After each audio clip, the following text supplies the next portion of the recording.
Tonight on CTV News at 6, a major winter storm paralyzes parts of the province. CTV Edmonton, local breaking news with Jeff Hastings. Slow, careful going around Edmonton as heavy snow slammed into the city during the morning commute. More than 150 traffic collisions reported in the city, while whiteout and icy conditions on provincial highways have made things so treacherous, the RCMP cautioned against all travel on Alberta roads. Good evening. Edmonton was hit by a storm that started early this morning. Heavy snow steadily falling, blown by strong winds. And we start tonight with meteorologist Josh Clausen. It seems to have eased out there, Josh. Are we done? It's done. It's done for Edmonton. Eastern Alberta, you're still dealing with some heavy snow. And I mean, as bad as it was in Edmonton, it was nowhere near the storm that hit areas off to the south and southeast. We'll show you some of the highway conditions in a second. Lloydminster all the way south towards Youngstown and Medicine Hat. That's where you've got the heaviest of snow. Look at this. This started as heavy rain in southeastern Alberta, then flash froze, and then on top of that, you had the icy roads, a bunch of snow, and gusts 70 to 110 kilometers per hour. Blizzard, just complete whiteout conditions. And so you look at highway conditions around Edmonton, off to the west, northwest, lots of pinks and yellows there, according to 511, partly covered, snow covered in ice. This is winter driving.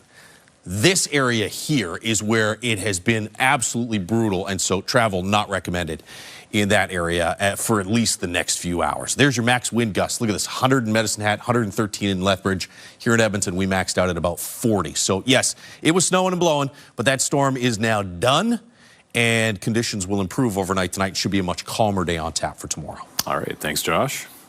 Now, as mentioned, whiteout conditions and harsh winds prompted RCMP to put out a warning advising against travel on, quote, all Alberta roads.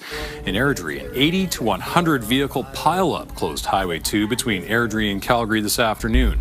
RCMP say crews are still working to clear some semis, but northbound lanes are now open and one southbound lane is opened.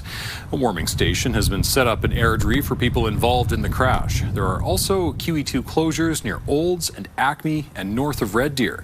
The RCMP was unable to give a specific number of collisions, but officers say there have been no reported deaths. Conditions also forced the Calgary airport to a standstill. All flights in and out were temporarily suspended. The airport says operations started up again just after 2 this afternoon. Additional crews have been brought in to help clear runways and taxiways and sand paved surfaces, and that's been impacting many travel plans. Well, we're stuck. We got here nice and early for our flight in the morning. We breezed right through security. We had chilies, and then we got in the plane, sat there for 2 hours, and then got told to get off, but we couldn't get off. And then we got told the flight's canceled, and then delayed, and then canceled, delayed, and here we are. 13 flights were canceled at the Edmonton International Airport late last night in anticipation of the storm. The airport is urging travelers to check their flight status before heading out. Well, with plenty of snow falling throughout the day, CTV's Miriam Valdez-Carletti was out and about seeing how Edmontonians spent the day. Well, some were clearing the way, others were having some fun. John Forwick is the only person on his street shoveling as heavy snow blankets the city. Apparently I'm the only one who's either not smart or smart, so I'm not sure which way it goes. With up to 20 centimeters falling in Edmonton throughout the day and more on the way, he wanted to get ahead of it. If you keep out on top of it, it takes about 20 minutes per time. If you let it go, then it's a lot longer. So he's not the only one working to clear the way. The city has between 90 and 110 trucks plowing through roads. We have all hands on deck working 24/7 to clear the roadways and the active pathways of snow and ice for Edmontonians. That includes putting traction material down as well as plowing the snow off the roads. They'll be working into the night, marking the start of a Phase 1 parking ban at 7 p.m. People are restricted from parking on those roadways until the parking ban is called off, which is about 4 to 5 days. Despite the blowing snow and frigid temperatures, the snowfall is creating the perfect opportunity for people to hit the hills for some winter fun. We really wanted to come and our dad told us not to, but we still decided to come. The weather conditions forced school trips to be canceled at Snow Valley Ski Club, leaving more room for other skiers and snowboarders. The hill's a lot more chill, but as you can see, there's still some people, braving the wind chill to hit the slopes and enjoy the fresh snow. Including these brothers who decided today was the perfect time to learn how to ski. I think it's really, really cool to ski and to be able to go down a mountain at really fast speed. The snow's looking really good, which is really nice. Haven't skied before, but looks good, so I'm excited. The Snow Valley Ski Club grooms its hills in the evening, so they'll be fresh and ready for those brave enough to battle the weather. Miriam Valdez-Carletti, CTV News, Edmonton. A local physiotherapist is recommending stretching before you shovel. Shoveling heavy snow like we've had today can be hard on the body. Seth Wasylenchuk with Optimized Physiotherapy says it's important to warm up first. Having some amount of, be it resistance training or anything just activity-based, so your body's not shocked by when you have to get out there. The other piece is snowy. You can get out there and get any sort of warm-up in. I know it seems like a basic activity, but it is, heavy lifting in a way, and so making sure your body is prepared in that moment to do it. He also recommends holding the shovel as close to your body as possible. Police would like to speak with anyone who may have found an unknown substance on their clothing while visiting West Edmonton Mall. On Thursday, November 20th, police were called about a sexual assault at the mall. Officers were told a woman was riding the escalator when a man squirted an unknown substance onto her back from behind. Investigators say a white man followed 7 women around the mall for about an hour and a half without them knowing. Police say he's likely in his 20s, about 6'4" with a medium build. He was wearing a red toque, red plaid jacket, and glasses at the time. Police would like to speak to anyone who may have been targeted. The substance is being tested. And Edmonton police want to identify a person who was threatened with a machete by a man facing homicide charges. This surveillance image was taken Friday, November 21st, near Joey Bell Tower. Police are looking for the person in the fluffy jacket. Police say the man threatening the witness is charged with second-degree murder in the death of 42-year-old Burton Lee Gambler. Gambler was found dead that night in the area, 97th Street and 107th Avenue. Anyone who can identify the witness is asked to call police. Recall petitions have been issued for 2 more UCP MLAs, including the province's justice minister. The applicant behind a petition to recall Mickey Amery says he has been unresponsive. The applicant claims Amery's stances represent UCP policy decisions as opposed to those of his constituents. In response, Amery says he'll continue to stand up for Calgary Cross and says the Recall Act should not be misused by partisan activists. Port Saskatchewan, Vegreville's Jackie Armstrong Hominuk is also the subject of a recall application. That one cites a lack of engagement and decisions that shift orphan well cleanup costs onto landowners. There are now 22 recall petitions for UCP MLAs and 1 for an NDP MLA. Hockey Canada and Curling Canada say they will continue to host major events in Alberta. Yesterday, national figure skating body Skate Canada said it will be avoiding our province moving forward. Jeremy Thompson reports. Canadian figure skaters competed in Calgary for the national title in 2024. Earlier this week, Skate Canada said high-level competition won't be back to Alberta for the foreseeable future. Given the anti-trans discriminatory policies the UCP government has passed, which are unprecedented in Canadian history. The national body cites Alberta's Fairness and Safety in Sport Act in its decision, saying the law contradicts its standards for safe and inclusive sport. The Alberta government rejects that reasoning. Tourism and Sport Minister Andrew Boychenko says the law protects women and girls while ensuring fair competition. By choosing to forego events in Alberta's world-class venues, he says, Skate Canada is denying their female athletes opportunities to compete on a safe and level playing field. I think we're going to see more organizations step up and choose to speak out and be on the side of human rights rather than being complicit with acts of discrimination. Hockey Canada tells CTV it has no plans to adjust its event schedule at this time. And with the Women's Curling Championship coming to Calgary in March, Curling Canada says we have no intent to move events out of Alberta. The consequences would have a significant financial impact on Curling Alberta, as well as Alberta-based host clubs for events. This is an incredible hit to Alberta's economy economy. Tourism and sport is really important in Alberta. While there are no national or international figure skating competitions scheduled in Alberta soon, Skate Canada holds frequent events in the province. Along with the 2024 National Championships, it held an event in Edmonton last February that roughly 300 novice skaters attended. Tourism body Explore Edmonton declined to comment on the impact these types of events have on the local economy. Jeremy Thompson, CTV News, Edmonton. The Alberta government isn't ruling out the possibility of lifting a near 20-year ban on hunting grizzly bears in response to the number of recent attacks and close calls. Conservationists, politicians, and hunters are divided on whether the move would improve public safety at all. CTV's Terry Fikowski reports. There has been a ban on hunting grizzly bears in Alberta since 2006, but the Minister of Forestry and Parks is considering lifting it following recent bear attacks and close encounters. We don't want to take anything off the table. I think it would be irresponsible to take all options or not have all options on the table.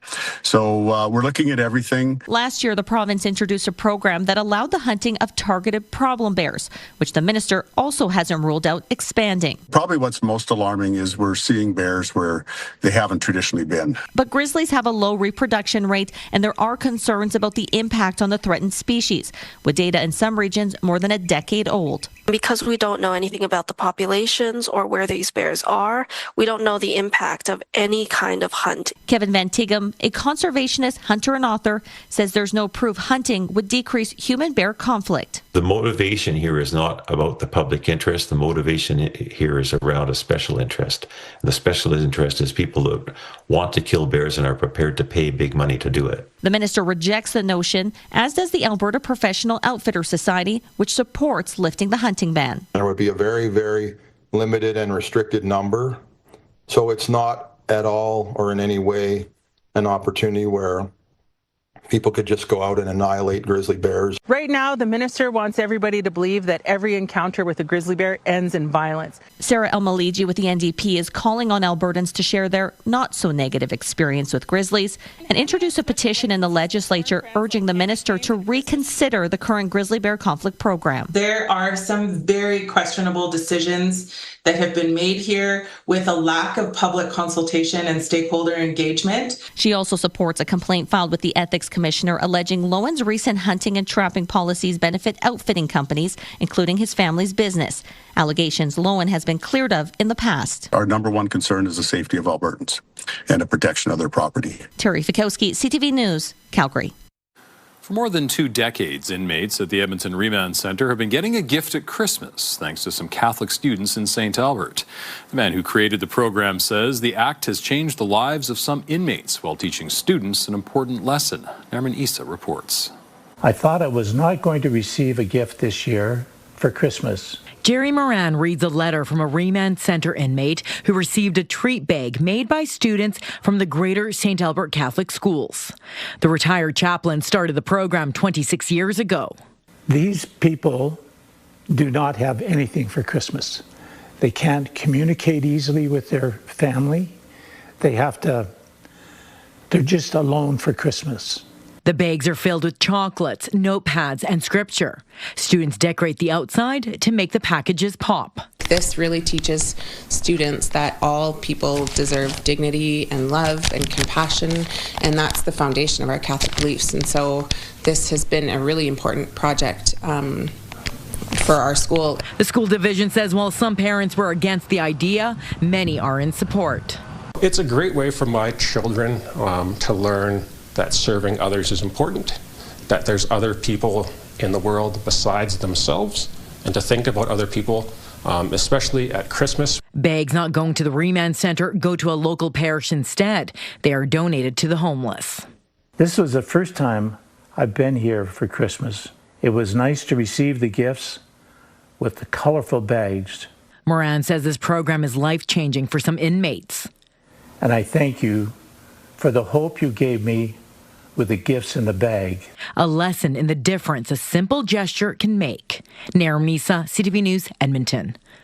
One of Canada's first radio stations is receiving a multi-million-dollar boost from the federal government. CKUA is a not-for-profit radio station with an emphasis on local content. Today, Ottawa gave the station nearly $11 million. CKUA says the extra funding will help it continue its 98-year legacy in Edmonton. Earlier this year, the station was at risk of shutting down and had to launch fundraising efforts to help save it.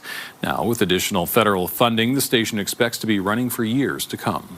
It really enables CKUA to carry on its operations for the many decades to come. It is an opportunity to invest in aging infrastructure, to invest in new voices and new content on air. It's an opportunity to redevelop some of our home here at the Alberta Hotel and reinvest in a building that was built in 2012 and needs some TLC. The funding also means the creation of 20 new jobs at the station. Leon Draisaitl is now the 5th Edmonton Oiler in franchise history to reach 1,000 career NHL points. Draisaitl, the Bouchard, back to Draisaitl, cross, McDavid, feathered in front, score! Zach Hyman, and that's point number 1,000 for Leon Draisaitl. Draisaitl picked up an assist on the opening goal of the Oilers' 6-4 win over the Pittsburgh Penguins. Draisaitl finished the game with 4 helpers. He's the 103rd player in league history and the first German-born player to reach 1,000 points. After the game, the entire team wore T-shirts created by Oilers equipment manager Brad Harrison. The shirts include a picture of Draisaitl with a cigarette in his mouth, taken at his wedding with the caption, "Smoking his way to 1,000 NHL points." Jokes aside, Draisaitl says he reached this accomplishment with the help of his teammates. I got a lot of people in my life over the last couple of years that have just, kept everything off my plate and kind of let me do what I do and what I want to do. And just super grateful, super thankful, and of course a little bit proud. He works his tail off. I see it firsthand every day. It's not surprising for him to reach this accomplishment and reach it so quickly with, so many great years ahead of him still. Goalie Stuart Skinner, who was traded by the Oilers to the Penguins for Tristan Jarry last week, was in goal for Draisaitl's milestone. Both goalies still wearing the masks from their former teams. The Oilers' next game is in Boston tomorrow. The Oilers are missing all this beautiful weather, Josh. It takes a while to get those masks repainted as well. Yeah, today was not a great day to be outside on the roads. It was a little slick and certainly reduced visibility, although, as we said, it was a lot worse outside Edmonton than it was in the city. And that storm is now all completely gone, so you can head out and start shoveling. Get it done before tomorrow night, though, because there's another snow coming tomorrow night. Minus 15 in Edmonton right now, minus 19's outside the city. Minus 13 will end up as the daytime high for today, about 8 degrees colder than average. Still some heavy snow and still some gusty wind in east central and southeastern Alberta. You can see there's a couple flurries just off to the west of the Edmonton area, but there's also a little bit of clearing. So we may actually see a break in the cloud cover here through parts of this evening, and then tomorrow it's going to be cloudy with a few sunny breaks, and by tomorrow night, snow rolls back in. Cold warning in effect for northern Alberta in the purple zone. That is a winter storm warning. You can probably cancel the back west edge of that. It's really just sort of hugging the Saskatchewan border right now and should be all into Saskatchewan by the time we get to about 9 or 10 o'clock tonight. Here in the city, we'll see temperatures slip into the minus 20s around midnight and then start to climb after midnight. Wind stays fairly light after a gusty day today, 5 to 10 kilometers per hour tomorrow. So minus 12 tomorrow afternoon. It's going to feel more like about minus 18, minus 20-ish. We'll take a closer look at how much snow might be coming tomorrow night and then the deep freeze that follows, all in just a few minutes. Thanks, Josh. Still ahead on CTV News at 6, looking elsewhere. Statistically speaking, your chances in the United States are just far better because there's more programs. Why doctors from the Edmonton area are ending up in other countries and the potential solutions to keep them here.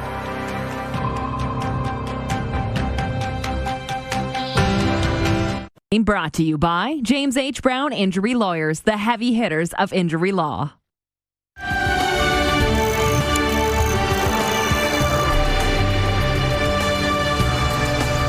As Canada grapples with a doctor shortage, doctors from the Edmonton area are ending up elsewhere. The medical training system is so competitive, qualified applicants are turned away. In the second part of our series on the challenges facing healthcare, we take a closer look at this issue and potential solutions.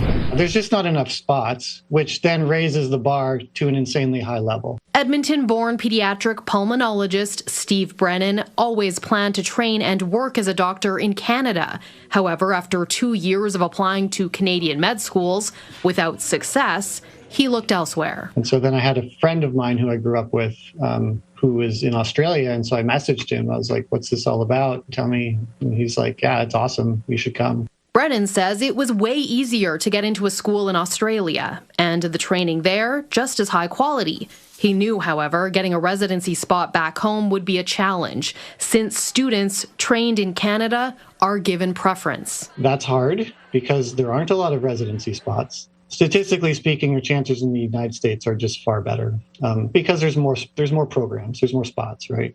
And that's where he ended up, still planning to return to Canada. However, after meeting his wife in the U.S. and having kids, he's now put down roots in St. Louis, Missouri, where he works at the local children's hospital. It's other things that kept me here. It wasn't just the job, right? A Canadian-born doctor lost to a training system he describes as closed off.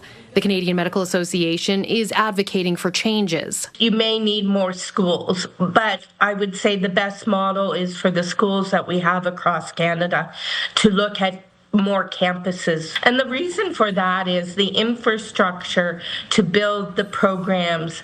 I may be able to deliver a lecture to 300 people about, how the heart works or how lungs work, but I can't take 300 people to the bedside of a patient. Things like infrastructure, we need faculty and staff resources, partnerships for these clinical placements throughout the province. Brenda Hemmelgarn is the Dean of the University of Alberta's Faculty of Medicine.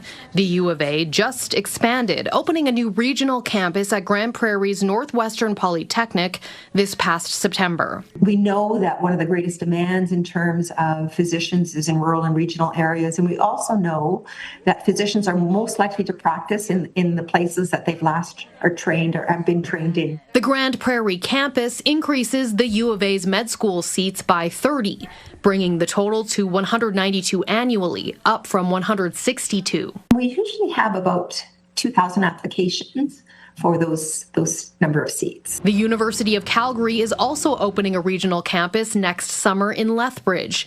The expansions are thanks to new funds from the province.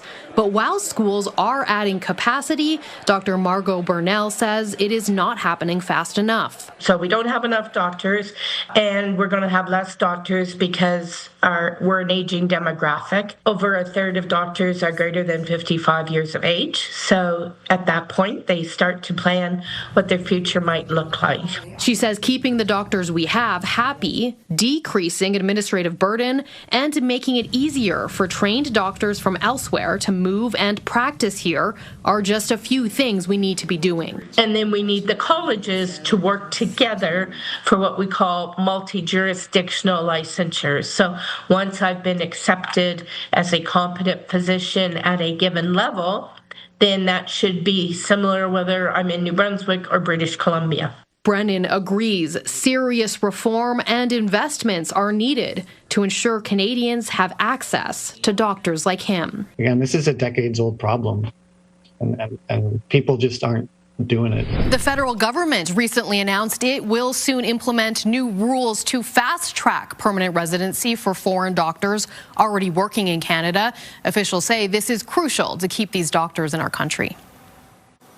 Coming up, kettle campaign struggles. With only a week left really till Christmas Eve, we're finding ourselves well down in our kettle campaign.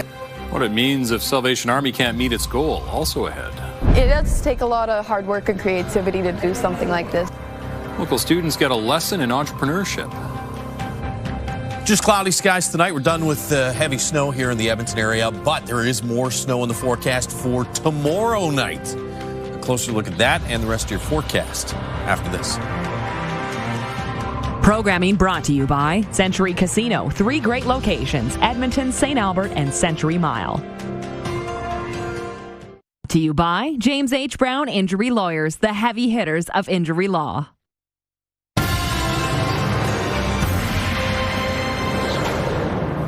Tis the season for students to become salespeople at one downtown school. This is Centre High's Winter Market, a chance for students and staff to sell handmade items from baked goods to crafts and artwork. Most of the potential customers are students as well. I mean, a lot of people are shocked because it does take a lot of hard work and creativity to do something like this, right? And like everything I made here on the booth is all homemade and I do it from home. While many students are upgrading high school courses at the school, organizers say it gives some an insight into business as well as being entrepreneurs. All right, Josh, all this snow talk, let's talk about the cold. Yeah, temperatures are really going to go into a deep freeze here after tomorrow night's snowfall. I mean, it's not like it's going to be super warm tomorrow either, but it will be a little closer to -10. -15 outside right now as you look through the River Valley Skycam. It's brought to you by Action Furnace. Fixed right or it's free. Cloudy skies. The wind has died down. We get to -13 for a daytime high today. -24 the high in Fort McMurray. -19 in Grand Prairie. Look at this, though. 10 degrees early this morning in Medicine Hat. And you had some heavy rain in southeastern portions of the province. And then you had some really strong wind. Gusts to 100 kilometers per hour in Medicine Hat. And I don't know if there's a problem with the weather station south of Medicine Hat at Onaford, just almost right on the U.S. border, but it has been reporting wind speeds of 95, gusts to around 125, 130 kilometers per hour for the last 3 or 4 hours.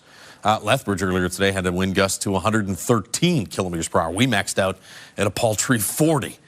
There's your winter storm warning. Again, this back western edge of this can probably be ended here. There's no storm in that area. It's still a little breezy. And you can probably almost end this wind warning because even Medicine Hat, I mean, aside from that one station south of Medicine Hat's got gusts to about 55 kilometers per hour. In Lethbridge, the wind has backed way off as well. So the worst of the storm for pretty much everybody is done. It's just this one little pocket right here in east central Alberta where you're seeing still some heavier snow and some little bit of blowing and drifting.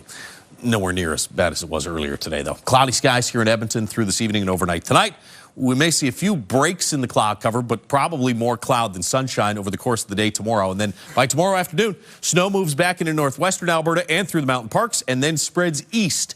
And so late tomorrow night through the overnight period and into early Friday morning, more snow. And I think it's probably about 3 to 6 centimeters for us here in Edmonton. So not as heavy as what came down today. -24 in Fort McMurray. -22 in Grand Prairie right now. It's -15 in Edmonton with a little bit of a breeze. Feels like -21. It was feeling in the -30s in Fort McMurray. You're at -29 right now, but could see wind chill north of Fort McMurray and in the high-level region in the -40 range overnight tonight. We'll dip to about -23, but thankfully the wind stays fairly light. Back to -12 by mid to late afternoon, rather. And then it just kind of levels off around -12 or -13 through the evening as the snow starts somewhere around 9 to 11 p.m. Sticks around into early Friday morning, and then it's gone by mid-morning Friday, and the gusts pick up as temperatures fall. So enjoy this -12 and light wind tomorrow. -22 by Friday afternoon with some gusts. You're going to feel in the -30 range most of the day Friday. Actual temperatures around -30 Saturday, Sunday, Monday morning, and daytime highs in the -20s, -23 to -24 as we kick off winter with the winter solstice on Sunday. How long does the deep freeze last? Well, at least until Tuesday, and then a little bit of a rebound through Christmas Eve, Christmas Day, and Boxing Day. Thanks, Josh. The Salvation Army is hoping Christmas shoppers hear its bells and help fill its kettles in the coming days. The local campaign is hoping to hit the $500,000 mark in donations. Right now, it says it's a long way off. With only a week left really till Christmas Eve, we're finding ourselves well down in our kettle campaign. As of yesterday, we had only hit $174,000. Our goal is $500,000 by Christmas. The Salvation Army says it will meet its Christmas commitments. If the goal is not met, it could impact programs next year, including how many kids are sent to camp and food purchases for those in need. Still ahead, a population drop. We needed to bring our immigration level to a more sustainable level. a rare decline of the number of people in Canada, and will the seatbelt guarantee to save your life? No. Will it reduce the chance that you get a really bad traumatic injury or die? Yes. Vaccines are the same way. Flu vaccine effectiveness and reputation. Stay with us. Help us build a mountain of toys. Donate today at ctvedmonton.ca. Programming brought to you by Action Furnace. Fixed right or it's free.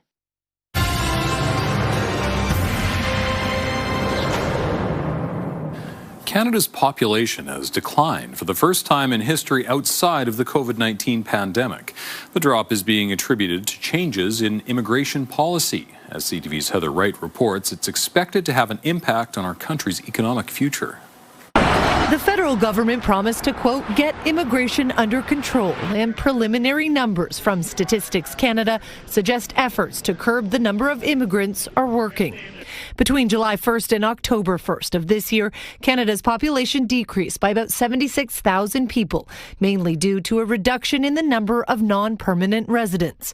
Stats Canada attributes the decrease to record high outflows, with about 74,000 people with a study permit leaving the country. We needed to bring our immigration level to a more sustainable level, and at the same time, we've doubled down in budget 2025 to attract the best and brightest in our country. This decrease follows record rates of population growth between 2022 and 2023, an immigration policy aimed at part in helping companies fill thousands of empty jobs following the COVID-19 pandemic. But the increase also exacerbated existing challenges with housing and health care. One of the things that it doesn't seem to be any huge consensus on is what our perfect immigration levels should be. Exactly. Michael Hahn is a professor and demographer at Western University and says a shrinking population can have positive impacts, such as driving down housing prices. But he warns there can be negative impacts too, especially when the changes happen so quickly. You know, wide open, wide shut. Those are the ones that hurt the most. Those are the ones that, universities, colleges, builders, they're not prepared for these abrupt changes because population change, I think optimal population change happens slowly rather than quickly. More changes to immigration levels are coming, with the federal Liberals vowing to further reduce the number of temporary residents over the next 2 years. Heather Wright, CTV News, Toronto. In Australia, funerals were held today for some of the victims of the massacre at Bondi Beach. Mourners lit a menorah and sang at a memorial in Sydney. One of the alleged shooters has been charged with 59 offenses, including 15 charges of murder. The other suspect was his father, who died at the scene. Both were shot by police. 15 people were killed when 2 gunmen opened fire at a Hanukkah celebration Sunday. Authorities believe it was an anti-Semitic terrorist attack inspired by ISIS. A new survey finds a majority of Canadians are still confident in the flu vaccine. Vaccine hesitancy has grown since the pandemic, and there's concern that this year's vaccine doesn't match the current flu strain. CTV's Adrian Gabriel reports. Cases of the flu are rising across the country, along with vaccine skepticism. Since COVID, there's been a lot more vaccine hesitancy. A new Leger healthcare poll has found that 74% of Canadians have faith in vaccines. While the majority say their confidence has remained unchanged, 26% have lost confidence. The report says that healthcare providers have identified misinformation as one of the key drivers of vaccine hesitancy. We have work to do. The politicization of vaccines has caused an enormous amount of damage. You're seeing the worst examples of that now in the United States. In September, a newly appointed federal advisory panel stateside installed by U.S. Secretary of Health Robert F. Kennedy Jr. passed a vote recommending that children under 4 no longer receive an all-in-one vaccine for measles, mumps, rubella, and chickenpox. North of the border, some doctors believe we're seeing the erosion of hard-fought public health gains. A lot of CDC has been dismantled, and you have people who are in charge of vaccination programs that are anti-vaxxers. The efficacy of this year's flu shot is still being determined. The circulating strain right now is mostly influenza A, H3N2, and it's a little bit mismatched from what's in the vaccine. Though doctors we spoke with say the vaccine still provides vital coverage. Will the seatbelt guarantee to save your life? No. Will it reduce the chance that you get a really bad traumatic injury or die? Yes. Vaccines are the same way. Healthcare professionals are urging Canadians to get out and get their flu shot, with many predicting the worst of this influenza season is still on the horizon. Adrian Goldbrill, CTV News, Toronto. Coming up, boosting investment in Alberta's tech sector. AI is no longer theoretical. It is practical, it is deployable, and it is especially delivering real impact. An Alberta AI project receives a cash injection now. They decided the Paramount bid was just too risky. The latest plot twist in a Hollywood power play.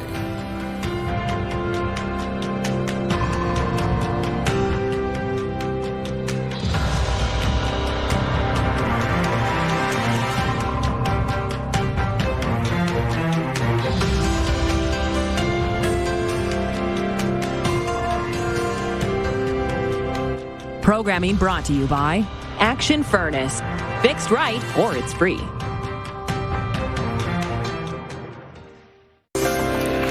Looking at the markets, the Canadian dollar closed near 72 cents US. Oil up 68 cents, closing at $55.81 American a barrel. Gold gained more than $41. The TSX and Dow Jones finished lower, down 13 points and 228. Warner Brothers Discovery is asking shareholders to reject a hostile takeover bid worth more than $100 billion from Paramount Skydance. They decided the Paramount bid was just too risky, and there were too many caveats and ifs and buts and maybes to make it viable. In the latest plot twist in this Hollywood power play, Warner Brothers says Paramount misled shareholders about financing assurances. The board of directors at Warner Brothers unanimously recommended rejecting the offer, saying a $72 billion deal from Netflix is in the company's best interests. Another sign of the changes in the entertainment industry, the Oscars are moving to YouTube in 2029. The Academy of Motion Picture Arts and Sciences says it signed a multi-year deal with YouTube. Starting in 2029, the streaming platform will have exclusive global rights for Hollywood's biggest night. It'll mark the end of decades of the ceremony being broadcast in the U.S. by ABC. A new artificial intelligence project near Medicine Hat will increase optimization of battery storage operations. A cash injection from Canada's cluster of AI is paving the way for the province's tech sector to blossom. Experts say buckle up, as this is the future. Tyson Fedor reports. It is clear the future is going to increasingly require expertise and innovation in the realm of artificial intelligence and advanced computing. Artificial intelligence is taking flight across Alberta. When we used to connect the country, we used to think about railways with steam locomotives, bringing us together from east to west. Well, today, it's AI and digital systems that write the next great chapter. Scale AI announced Tuesday it's investing around $129 million in projects across Canada.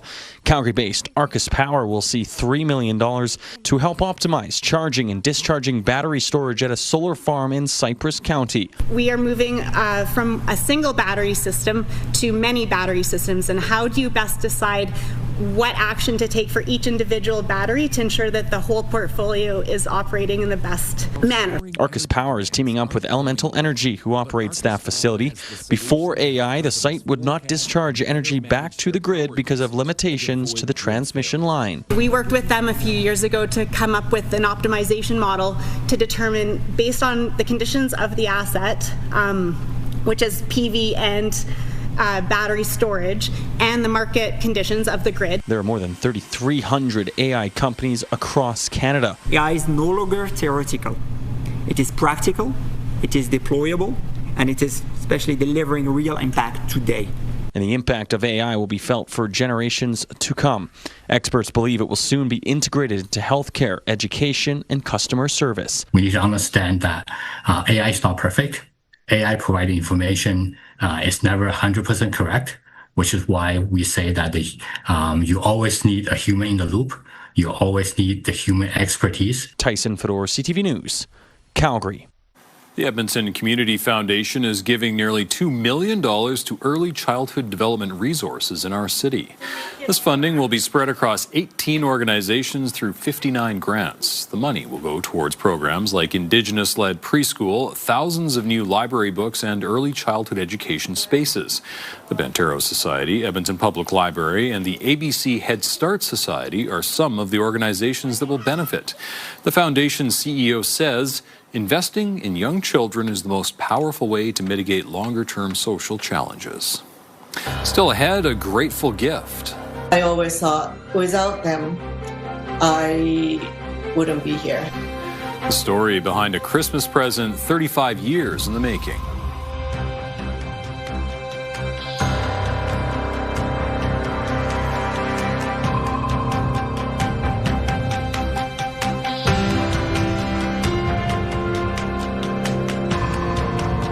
Stay with us. We've got another full night of great shows for you tonight on CTV.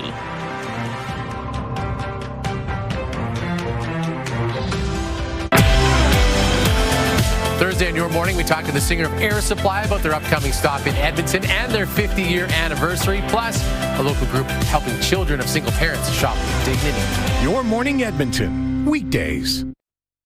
Programming brought to you by Southview Acura. Experience the elegance of the all-new Acura ADX.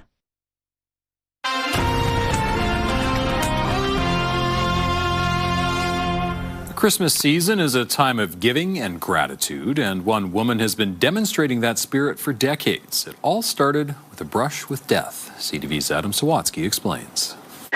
Below the clouds, Keiko Mori was vacationing on one of the remote Gulf Islands when she broke her ankle on a hike and fell into a cave. And I fell about 18 feet. And luckily, there was a rotten log where I landed, surrounded by all rock beds. Although she was grateful the log broke her fall, Keiko couldn't move and spent an hour and a half on the cave floor before being rescued by members of the Thetis Island Volunteer Fire Department. It was a horrendous job to come down, put me on a stretcher, carry me all the way up from the cave. And because there's no hospital on the island, Keiko was transported by boat to be treated for a broken back. Good news is I was not going to be quadriplegic. After being bedridden for months back home on the mainland, some tea. Keiko mailed a Christmas care package to the volunteers as thanks. I always thought without them, I wouldn't be here. And seeing as she's never stopped being grateful for every day, including seeing her son grow up to make her a grandmother, Keiko's never stopped sending the department Christmas gifts. I believe it's 35 years. Every year? Yes, every single year just before Christmas. Fire Chief Janine Caldback says that even though the original members of the rescue team are long gone, Keiko still sends hot drinks, sweet treats, and a letter updating the current team on how she spent the past year.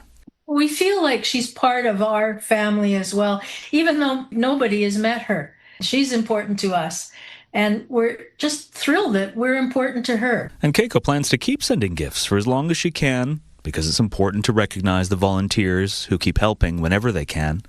And this year, amazingly, I got this photo from the fire department holding my gifts. That's so great. So I'm going to put in a frame and put on the wall. A reminder of how this department's life-saving gift 35 years ago keeps giving, by Keiko living every moment of that life with gratitude that can't be contained. Adam Sawatsky, CTV News. All right, so for anybody who's not satisfied with the amount of snow we had today, tomorrow. There is more coming tomorrow night, but it'll be late tomorrow night. Probably doesn't roll in until about 10 or 11 o'clock in the evening. Falls overnight and into Friday morning, probably 3 to 6 centimeters worth of snow. So through the day tomorrow, just cloudy with a few sunny breaks and much calmer than today. Wind to be about 5 to 10 kilometers per hour. Minus 12, that's the warmest we'll get for a while. We may not get back above minus 12 until after Christmas, to be honest. Daytime highs in the minus 20s Friday, Saturday, Sunday, Monday. Winter officially starts on Sunday with the winter solstice. So if you're looking for positives, at least days start to get a little bit longer after that. And yeah, maybe somewhere around Christmas Eve, Christmas Day, we're back into the minus 10 to 15 range. All right. Thanks, Josh. And thanks for sharing your time with us. For news anytime, visit our website, ctvnewsedmonton.ca. Have a great night, everyone.